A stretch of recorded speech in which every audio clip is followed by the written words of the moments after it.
Hey everyone, welcome back to another book review. Today I'm going to be talking about The Ever King by L.J. Andrews. I finished this book a few months ago, but I'm just now getting around to making this video.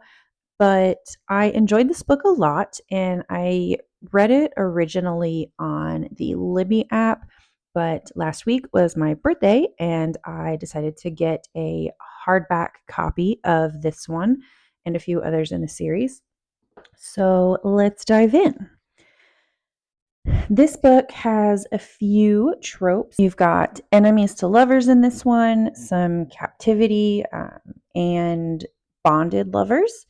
And the content warning at the beginning of this book is descriptive scenes of torture, family abandonment, explicit sexual content, gore, violence, mutilation, bullying, panic attacks, PTSD, dark themes, murder, anxiety, kidnapping, and traumatic brain injury from torture.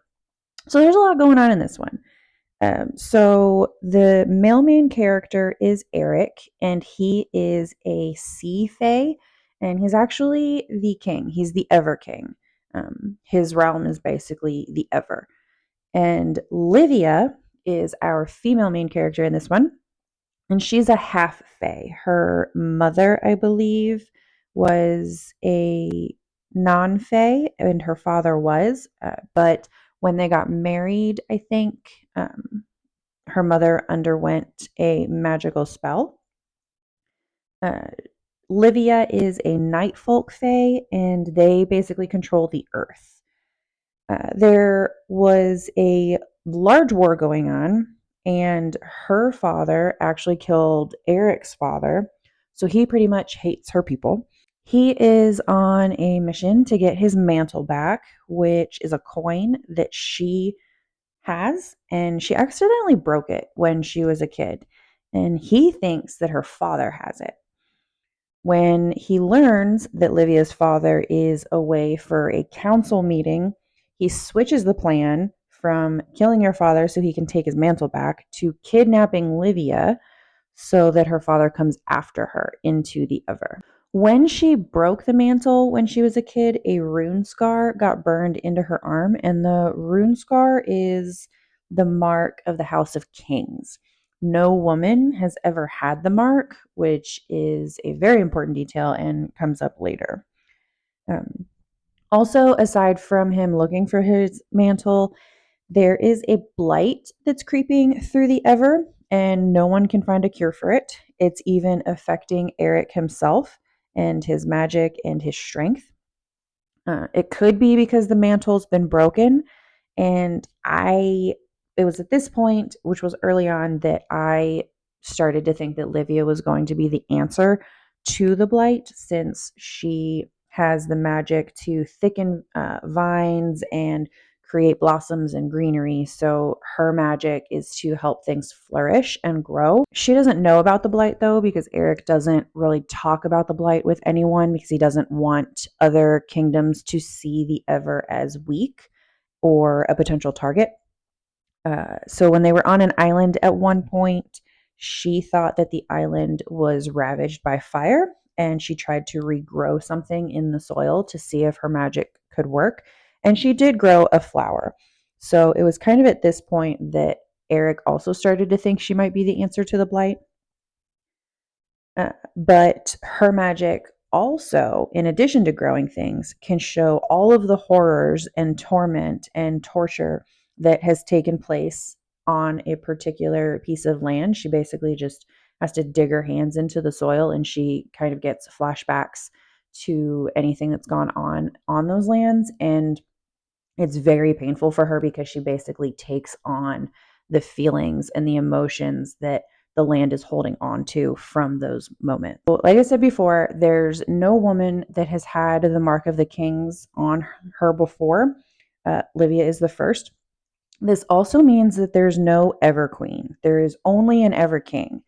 No one sits on the throne except the king. They're basically, women are only seen as mates to breed heirs for the king.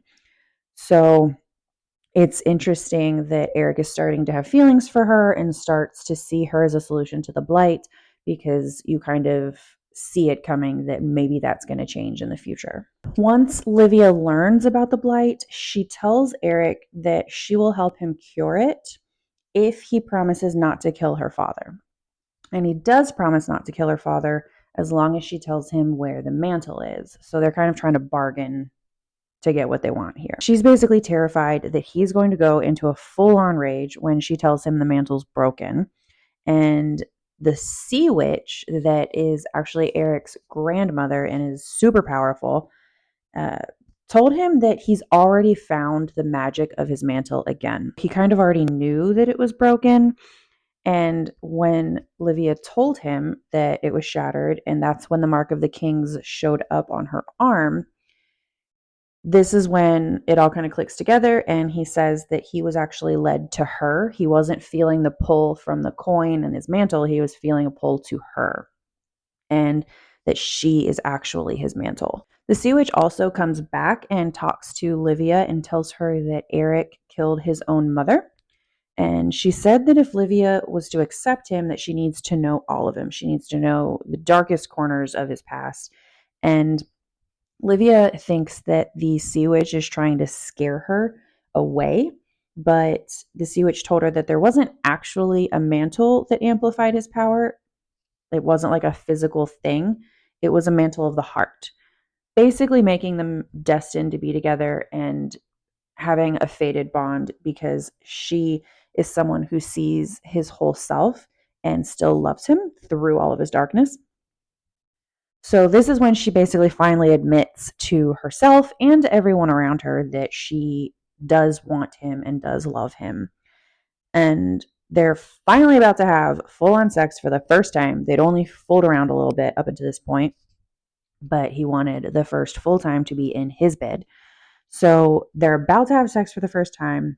They had to sneak up to his bedroom because anytime he's seen in the hallway, he's taken away for some kind of kingly business. When someone knocks on his door with a message that can't wait even 5 minutes. And when he opens the door, a crossbolt comes flying through the door, and he chases the guy down the hallway and catches him, just for the guy to make a comment about Livia and then kill himself. So Eric realizes that the attack at his bedroom door was a distraction to get him away from Livia. At the same time, she had been attacked by three guys who came into the king's bedroom through the garden door. She runs out into the garden and remembers that he had told her that if anyone ever tries to attack her, she should use her magic to kill them. She should strangle them with thorns. She should defend herself. She had never really been violent in her life before, so she wasn't really sure if she'd be able to do that. But she does. She full on strangles one of the guys with thorns, and it is a pretty big turning point for her. And the leader of the three guys that attacked her cuts her leg and takes some of her blood, saying that she'll have a new master soon enough. And that's a moment that doesn't really get explained yet, but is very intriguing, since we already know that blood magic is a thing in this realm. And she kills this guy with thorns as well. And then, right as the third guy's about to stab her, Eric covers his body and he actually gets stabbed instead. Eric's magic is blood magic. It makes his blood thinner, so he bleeds out a lot faster. His guards come running outside and they think that Livia does it, but she wants to help him. And she thinks that using her magic that she's been using to cure the blight, combined with his magic of singing a song with his blood, can basically heal him and make him stop bleeding.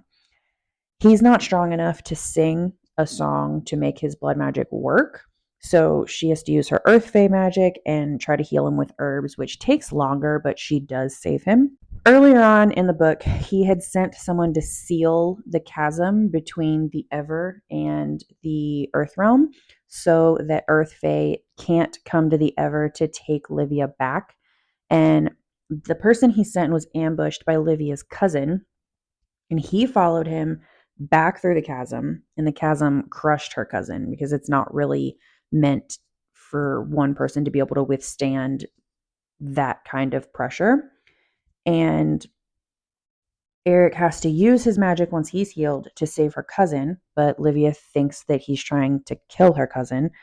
And then this is where a lot of reveals start to happen. Her cousin reveals that her uncle almost died during the war, but Eric healed him. Her cousin then reveals that her people weren't the ones that tortured Eric when he was younger. Her family was in a smaller war with another group of people, and Eric was their prisoner. They were the ones that tortured him, and her family actually saved Eric and returned him to his people. Her father's right hand was also a captive by those people and tried to save Eric whenever he was captured. And so they already kind of knew each other and had a connection. At this point, Eric sets her free as she's still technically his captive, but he gives her the choice to be his equal. He wants her to be the first ever queen, and she accepts. And he has her own throne built for her and a crown constructed, and there's going to be an official coronation. And the other lords in the Ever don't agree with an Ever Queen, but the Sea Witch does, and that's really all that matters. So they continue on. And then at the end, one of Eric's inner circle, Larson, is revealed to be Eric's brother, I think his half brother. And I believe Eric didn't know that. I think he didn't know that they were related. And he kidnaps Livia and says he's who started the blight. He didn't really mean for it to get as out of hand as it is, but it's kind of just where they're at this point. You also learn that someone else is betraying the king, but it isn't revealed who yet because it's at the very end of the book. My favorite reveal of the whole book, though, is who Sewell, I think is how his name's pronounced. It's either Sewell or Sewell. He's the ship's mad cook. He's got a traumatic brain injury. My favorite reveal is who he actually is. And I don't know why it's my favorite. I think it's just a nice touch to the plot and to the characters that I really enjoyed. And it kind of just added a little layer of depth to the characters. LJ Andrews ended this book in a pretty good cliffhanger spot to the point where I almost set aside my current TBR list and started book 2 in this series, which is The Ever Queen. And so I'm excited to see where the second book takes this plot. There are actually quite a few quotes in this book that I really enjoyed. The first is Livia's response when Eric tells her that he's never let a woman, or anybody for that matter, see him naked because of all of the scars that he's covered with from when he was tortured as a child. Livia says, "I was raised to see scars as a sign of strength, or if you're me, a sign of clumsiness. Scars paint our stories. They give proof to the battles we've survived, the trials we've overcome. To me, what I see when I look at you, Eric Bloodsinger, is a king who has faced more than the kings before him." And I just think that's a really lovely depiction of almost not necessarily being proud of what you've gone through, but being proud that you've survived what you've been put through. And I think that's just a really good message. The second quote that I really enjoyed was when the assassins that Eric are questioning said that he was choosing an enemy whore over his own people in front of everyone. And he picks Livia up and places her on his throne. And again, women are not equals in this land, so that has never been done. Eric says, "I wear the crown of the Ever. I sail the Ever ship. I bear the mark of this kingdom. I am your king. And she is mine. She is the Ever Queen, the first Ever Queen. If it is what she desires, I will not force you to stay, Songbird. The choice is yours." And I really like this quote because it shows that he's willing to basically blow up how his people do things and completely change things, and shows how much he loves and adores her, but also that he's going to give her the choice. He's not going to make her stay. He understands that she is a person who deserves to make her own choices in life and won't force her to stay if she doesn't want to. So I love that it shows the kind of duality of loving so much that you will change the world for them, but also not forcing them into staying if they don't want to. The final section excerpt that I liked, it's a little longer, is when he kills the assassins at her feet while she's sitting on his throne, as he promised to do. And this is from Livia's perspective. I sat straighter on the throne, crossed one leg, and placed a hand on either armrest, watching. I didn't look away as Eric slaughtered them, as promised, at my feet.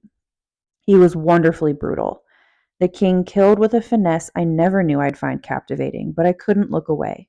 Eric poisoned them, then sang them back to health, only to poison them again. He took fingers, ears. He blinded each assassin. Then, when they had little life left inside, he rammed the dagger through the backs of their throats. When he was finished, he was soaked in blood. Bone and flesh littered the great hall. People were silent, but after a long drawn pause, one by one of his court lowered to their knees. Eric stood above them, sunset eyes on me. I took in the carnage at my feet. Flecks of blood had stained the hem of my dress. Perhaps I could be afraid of the look in Bloodsinger's eyes, possessive, unhinged, and wild. I wasn't. I was lost to him. My mouth twisted into a small grin. You're my beautiful monster.